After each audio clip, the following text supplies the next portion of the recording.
I'm David Bennett, VAT Partner with Saffery Champness, an advisor on VAT to the European Tour Operators Association.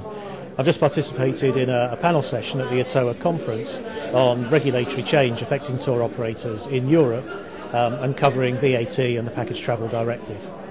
What are the main changes at the moment in legislation in the EU, and how will that affect tour operators? Well, as far as VAT is concerned, we've had proposals for a number of years now which have not been accepted. There were a number of good points about the proposals, but they were outweighed by the bad points.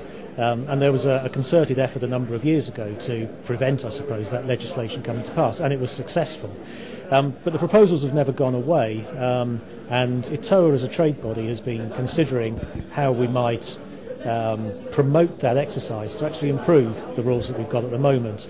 The current rules are very outdated. The legislation is 30 years old, and obviously the travel industry has changed enormously in those 30 years. So the legislation is defective in that sense. But it's very uncertain. There are lots of ambiguities and incredible uncertainty for tour operators throughout the EU as to what their obligations are as far as VAT is concerned. There's also a complete imbalance of competition, so that businesses affected by tour operators' margin scheme is really what we're talking about here. Companies within TOMs are usually hard done by.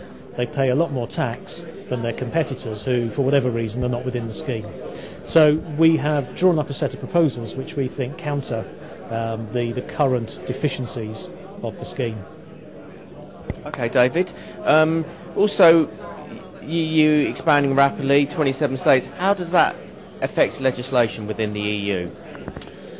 It makes it more difficult to pass new legislation. Certainly in the area of VAT, it needs to be a unanimous agreement. And in the old days, when there were 12 and then 15 member states, it was difficult to reach unanimity. With 27, clearly it's even more difficult.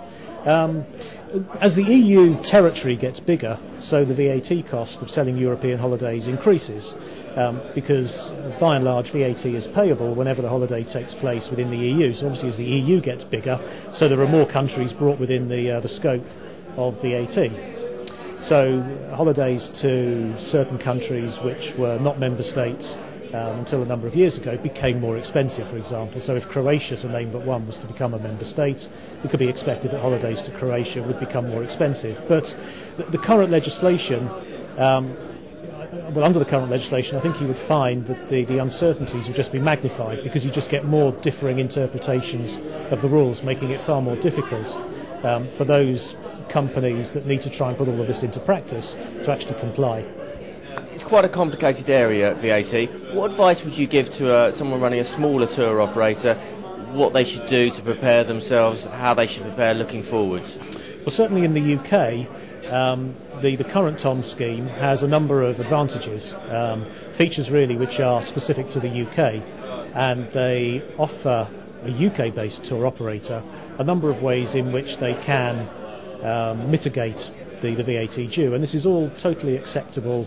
HM Revenue and Customs, the tax authority, are on side with all of this, but it's surprising, even after all of these years, that there are still companies that don't actually appreciate what can be done. So the best advice really is to consider the status you have when selling. So basically, are you selling your travel product as a principal or are you an agent? And on the back of that, work out what your correct VAT position is. If the correct result is that you should be in TOMs, make sure that you are taking advantage of all of the officially sanctioned steps that do exist to make sure you don't pay too much. Okay, David, thank you very much for joining us today on VAT Travel News. Thank you.